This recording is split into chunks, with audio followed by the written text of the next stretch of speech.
SVC Media. Welcome to the iGaming Daily Podcast, analysing the news from the betting and gaming industry all over the globe, supported by Optimove, the #1 CRM marketing solution for the iGaming market. Kanterspel Autoriteit, the gambling authority of the Netherlands, has launched a pilot scheme offering a free subscription to Gamban for Dutch users. The pilot highlights Gamban's growing significance as a gambling block solution and mechanism across multiple European markets, including recent partnerships with Finland's Vicus and Norway's Norsk Tipping. Today on iGaming Daily, we provide coalface insights into the ongoing development of Gamban as the most comprehensive gambling block solution covering all technology platforms and software systems. Is Gamban reflective of innovation in private enterprise and how it can improve and harmonize regulatory protections for individual markets? iGaming Daily is brought to you by Optimove, the #1 marketing and CRM solution for the global gambling sector. I'm Ted Menmuir, and joining me today we have Jack Symons, co-founder of Gamban. Jack, how are you doing? Very well. Thanks, Ted. Thanks for having me on. So, let's begin by bringing kind of our audience up to date with Gamban, and let's begin with your kind of product journey. And if you can, at best, kind of summarize Gamban from kind of its original concept through to its launch, its testing, and what it offers today. So, Gamban's changed a lot over the last decade. Ultimately, Gamban is a layer of friction or a barrier between the urge to gamble and gambling. When I started it in 2015, it was really because I felt that the ability to gamble was just too easy. It's too accessible, and so I needed something that would just sort of hold me up. And so over the years, Gamban's got a lot better, a lot more effective, and we've seen additional layers of friction. So self-exclusion schemes around the world, such as GamStop in the UK, and bank blocking as well as another tool. And so what we found to be a really effective way for people to stop when they find it difficult to stop is to layer up these barriers to provide more friction. And okay, from kind of your founder's insight, and how did you start off kind of approaching the issue or the problem of actually self-exclusion, or being a comprehensive self-exclusion, and to create a blocking device across all systems and all technologies? I mean, how big a challenge is that? Very. I mean, it's one of those things that if you listen to what everyone says before you start something, you'll never do it. I was aware when we started that there were different challenges on different operating systems, and it's one of those things. You have to work within the confines and the restraints of the operating systems and what they allow you to do. You also have to work around sort of that difficult psychological concept of someone's better self, and then that sort of part of the person wants to sort of undo what they did before. And so you've got those two dynamics working against each other within within operating systems that kind of So we make Gamban as difficult to uninstall as possible, and we aren't afraid to throw away what we've done and start again if there's a better way of doing what we want to do, which is just to keep people away from gambling when they themselves want to. And I think this is what's such an interesting kind of proposal or mission for Gamban. And talk to me about kind of like that lived experience of working towards what, working with that user, taking the perspective of their lived experience, but actually building a technology asset out of it. Yeah. So, I mean, I experienced harm from gambling myself, and I knew lots of other people who did. And my co-founder Matt has had direct experience of gambling harm, and so we've got that. But we also work really closely with other people who are using the product on an ongoing basis. So there's that kind of I think we're very close to the problem. We're very familiar with it. That's not to say that the idea when people talk about problem gamblers, it's just like a homogenous group of people. But actually, what we found is that there are sort of great differences between people and what drives them to gamble. For example, what I needed from gambling was almost like a trance-like meditative state that I got particularly from slots. Whereas I know that a lot of other people want that sort of rush and excitement and adrenaline, and those are two different things. Then what I found is that my gambling over time changed. So I was perhaps more of a spender rather than a binger, and then I became more of a jackpot gambler once I had a taste of a large win. And so I think what brings people to use Gamban is they're always going to be sort of in the losing cycle. The helplessness and the despair is always going to be there. The question is how far into the abyss do people have to fall before taking some kind of tool or tools and seeking support. For me, fortunately, it wasn't. I didn't have to hit rock bottom. I hit sort of several points where I knew I had to stop. And for other people, they will have to, unfortunately, see the consequences of what happens if gambling's left unchecked. And so really our mission is just to make it more and more accessible earlier on to people who need it. Mm-hmm. And I want to take you up on understanding those triggers or those kind of compulsions that lead people to gamble. And now you're building a software or an app that blocks people from accessing any type of engagement with gambling. But how do those kind of triggers impact people having that urge to gamble, and especially if they are high risk? How do you kind of control those elements? I guess that's where support and talking. I mean, in the UK, we've got this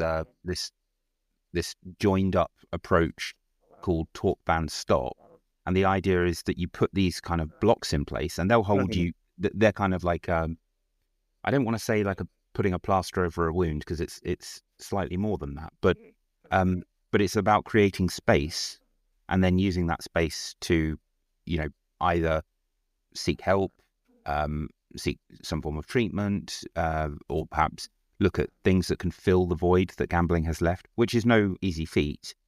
I think what we often talk about is this kind of, similar to the heat triangle of fire, fuel and oxygen to create a fire. We talk about time, access and money.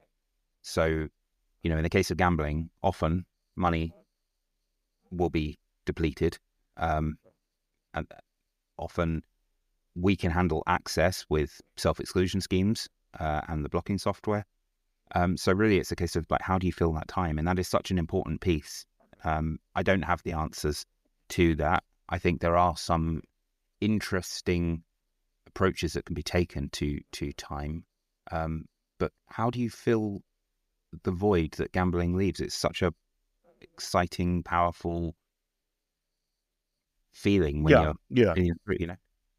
No, but it's especially kind of in a modern society where, even reading the reports that came out last week, it's like these triggers aren't just set to gambling. They're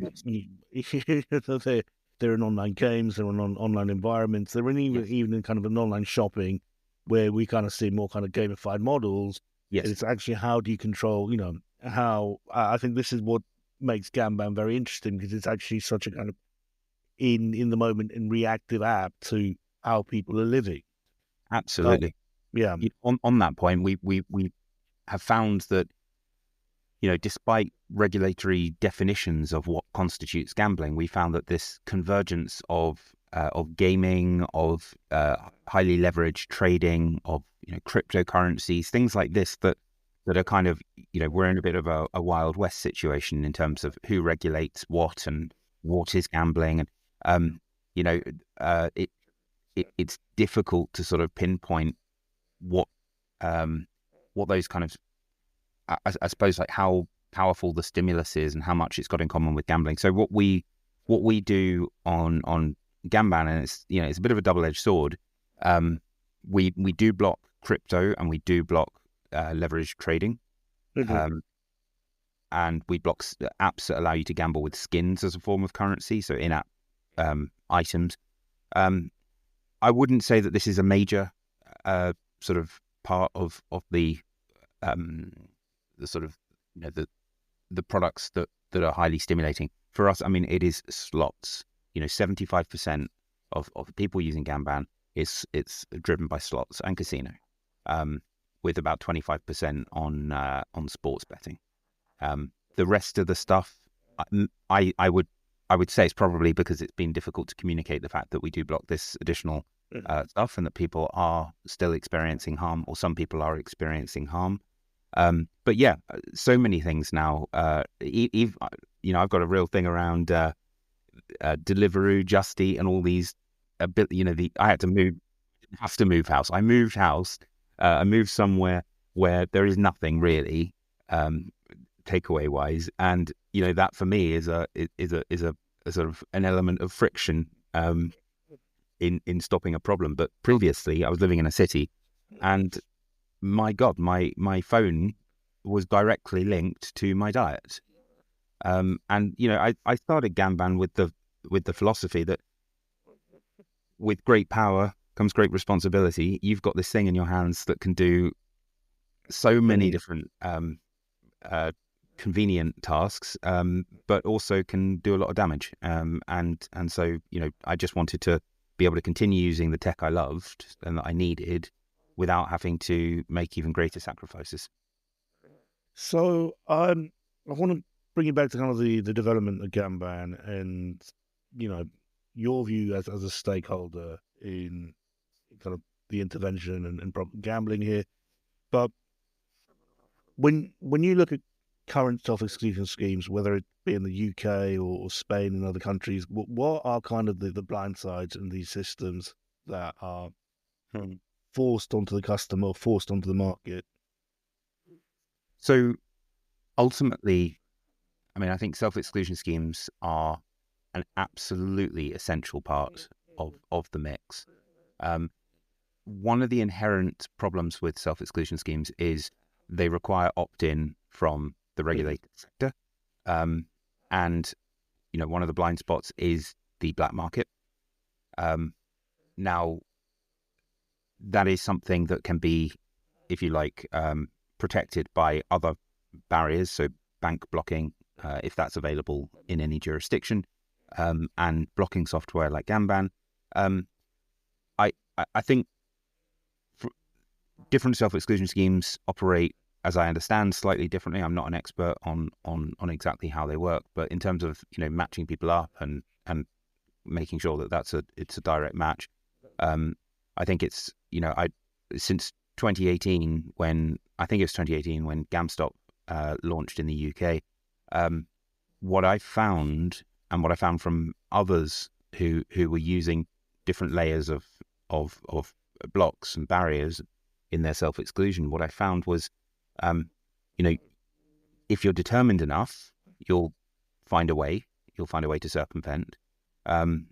It could take time. For me, it took about 2 hours, and bear in mind, I know how to get around these things because I've sort of grown up in with this. A lot of people just have a barrier or two barriers or three, and they just take the view, well, I can't access gambling, so it's fine.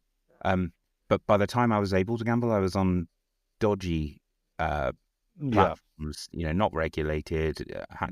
I would have had to use crypto in order to, and if I won, I wasn't going to get paid. So what I found with the self-exclusion schemes is they work really well, but they work even better when they're layered up with other barriers.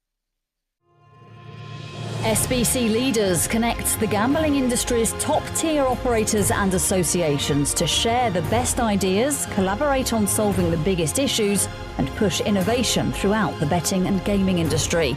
If you're an operator and want to join the discussion, visit sbcleaders.com for more information. Yeah, and let's reflect on that as a vulnerable customer who then accesses unlicensed websites. And first of all, I mean, because this is a huge point of concern for the industry now and for the regulators. I mean, what do these casinos offer, or what do these gaming sites offer, and just how easy are they to access, and how can they circumvent every rule, and how do you protect against that? I mean, how do you protect against kind of this kind of cowboy facet within kind of our element or our industry? I mean, from a player perspective, they're almost indistinguishable. I'd say one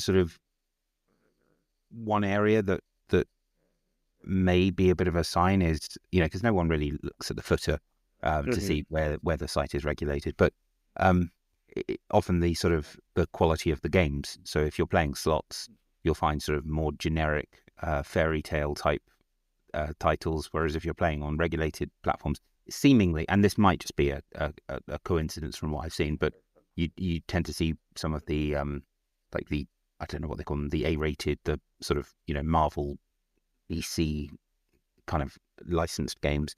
But I mean, I've played on these black market sites before, intentionally and unintentionally. Unintentionally because I wasn't sure if they were regulated or not. Particularly when I was living in Norway, and I wasn't even sure what was regulated when I was. This is way before Gamban, and I didn't know what the legal situation was. And then intentionally, when you've self-excluded yourself from these gambling sites, and some of them will market themselves to. If you're in the UK, there's a really I don't want to sort of signpost anyone to black market sites, but there's one casino that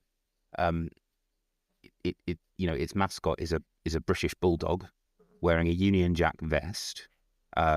It's regulated in Curacao, but it's targeted to UK players. They masked their transaction. What would normally come under the master code, merchant code 7995, I think, which is casino and gambling.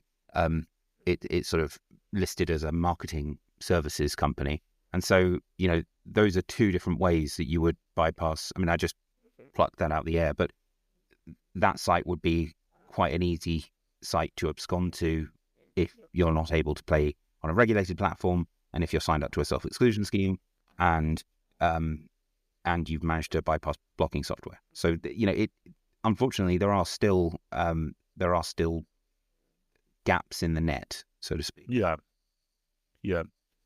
So let's move on to let's discuss your partnership with KSA, the Dutch Gambling Authority, and how was this kind of collaboration formed, and what are your ambitions kind of working together on this pilot? Yeah, so it's brilliant that that we've been able to get to this point with the KSA. I think so. So the idea of Gamban is a product that there is a cost attached to making Gamban available. So to make Gamban available at no cost to the end user is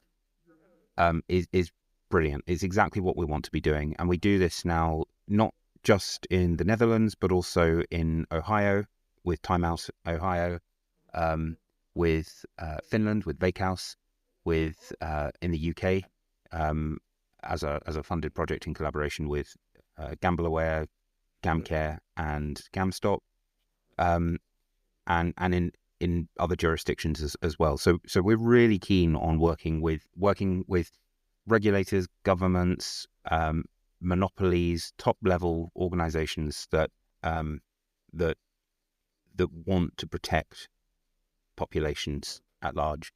And I think for us, it's, we've worked a little bit in the past with, we still offer Gamban through some operators, but what we've found is that there is a understandable conflict of interest between industry and what we're offering. Whereas with regulators, it's not quite as much of a conflict. I think Sure. what we found is we found that our values align. We found that the sustainability is a factor that we can both appreciate and understand, and I think there are lots and lots of improvements that we can make, and we invest a lot of time and effort and money into improving the ways in which we can make Gamban accessible earlier on in that sort of harm continuum, and we've just started with the KSA, and I'm just really pleased that it's that it's gone live. And I think some of these arrangements that we've got with regulators do just take time. It takes time because either a self-exclusion scheme needs to be established first. Some regulators choose to lead with blocking software and then sort of put a self-exclusion scheme around it. But what we're finding is that the progressive regulators are recognizing that tools are needed, and if they embrace them, it's just a sign of how progressive and forward-thinking they are. How are you helping the regulator to kind of pinpoint or signpost the high-risk players to Gamban as kind of that extra layer that's added onto self-exclusion systems such as Krux and such as I think, can't remember one in Finland, but yes, so yeah. We're doing some UI UX work on journey mapping and how to as I say, how to make it more accessible. These things are always kind of a bit of a trial and error process, and we found that some regulators just want to do it the way that they envisage it from the outset and then sort of iterate based on that, and others are quite happy to be sort of led by what's working with other organizations. And so I think one of the things that's really helping us is we're learning from in different jurisdictions, we're learning lessons that can very much be cross-applied to other regulators, and that's sort of reducing the shortcuts. In terms of more industry participation with the regulators, that's something that we really want to see. I think this is a really good way to get industry to communicate, I think, a little bit more with the regulator in terms of the tools that are on offer. To put it bluntly, from our perspective, we've fought a fight over, I'd say probably about 8 years or so, of trying to get gambling operators to pay for their own customers to not be able to gamble on their platforms, which is a bit of a tall ask, by which I mean if they're buying licenses and those licenses can be sort of for 5 years, and they're saying we're never going to see this player again and it's going to have a price tag attached to it, you can see that it's quite likely that we'll have been given the cold shoulder time after time. So perhaps it's a better strategy to be working with regulators to make these tools available at no cost in these jurisdictions, and then we can work with industry where it's sort of, I suppose it's most convenient. That's where players are going to be, obviously, and the more that we can do to make it available and accessible, the better. Okay, so I'm just coming down to kind of my final two questions, and I actually have to rewrite one of them because I actually I want to kind of get your perspective as an engineer, a technology stakeholder in problem gambling, but also from kind of your lived experience. And what is kind of missing in the overall kind of protection debate on players, and also on the kind of the policy front of how should we handle the highest risk, the most vulnerable customers within markets. So your take on that? I mean, what is kind of true protection for the highest individual, for the highest risk individual? Okay, that's a big question. Let's start with, we tend to measure harm in time spent and money spent. There's another metric that's quite difficult to measure, and that's dependence. How much people need gambling, what it's representing. I don't know how you make use of that, but I would suggest that that is a more qualitative measure, and something that really needs to be factored in into the mix. Clearly, these in-play analytics tools have a role to play in detecting. It's then a case of what do you do once you've detected harmful activity. I talk again and again, like a broken record, about the importance of layering protection, of creating friction. I think this concept of friction is very important. Friction to play. I mean, I haven't seen many of these casinos that don't require you to actually set up an account recently, but it's so easy. You know, you just pick up a phone and you're playing in minutes. So creating friction that stops you from being able to play in minutes, I think, is an important part of that. And then there's that wider piece around time, around filling time. I think the thing about gambling is, especially online gambling, and we could talk about offline as well, but online gambling has now, I can think of 3 effective barriers to gambling online. Now, if you could apply that those same tools to things like alcoholism, even pornography, or any other vices, then that would be extremely helpful in those, for those other I don't know what you call them, pastimes, activities. But for so I think gambling does have a lot of safety mechanisms to protect against it once that harm it is sort of in play. But if you can bring these things forward and avoid that harm altogether, well, that would be a lot better. It would be a lot better for people, for society, for health. It would be a lot better for the industry as well. Not necessarily immediately, and not necessarily in terms of short-term profit, but in terms of removing the disdain and the negativity and the just about tolerance for the sector. I think that would be, and there is another a more difficult thing to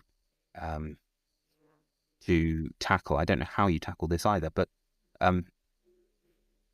the idea that the industry is only as respectable and responsible as its least responsible and respectable operator or player.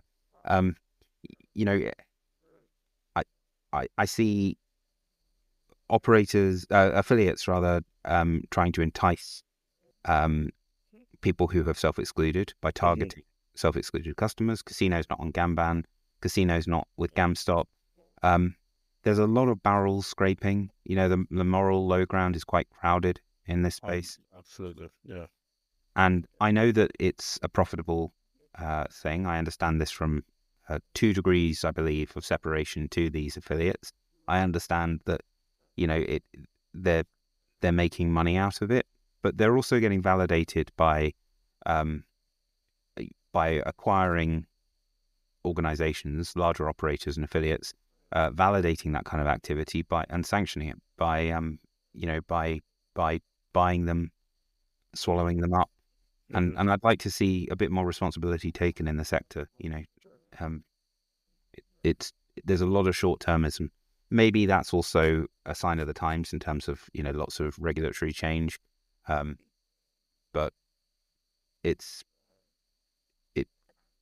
there's a lot of just the other day I got a call asking me all about my gambling, as if it was a helpful call, to understand it kind of disguised as a survey, and it ended up with well, here are all the bonuses I can offer you. Go to this site and I'll give you and I just, even when I said I'm on GamStop and I have Gamban, they said, well, that's exactly why we're recommending this site, because it doesn't,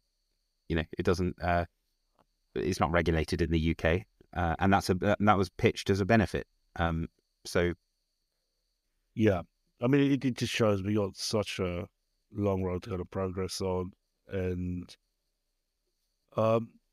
Jack, thanks so much for kind of your poignant kind of reflections and thoughts on what is, an incredibly important issue for the industry to get right. And I think you guys do a great job at Gamban. Thanks, Ed. Appreciate that. So thanks for coming in today and discussing all developments. Thank you for listening to today's iGaming Daily podcast, supported by Optimove, the #1 CRM marketing solution for the iGaming market. If you want to find out more about some of the subjects raised today, feel free to explore any of the sites in the SBC News network or check out the latest edition of the SBC Leaders magazine. Happy reading.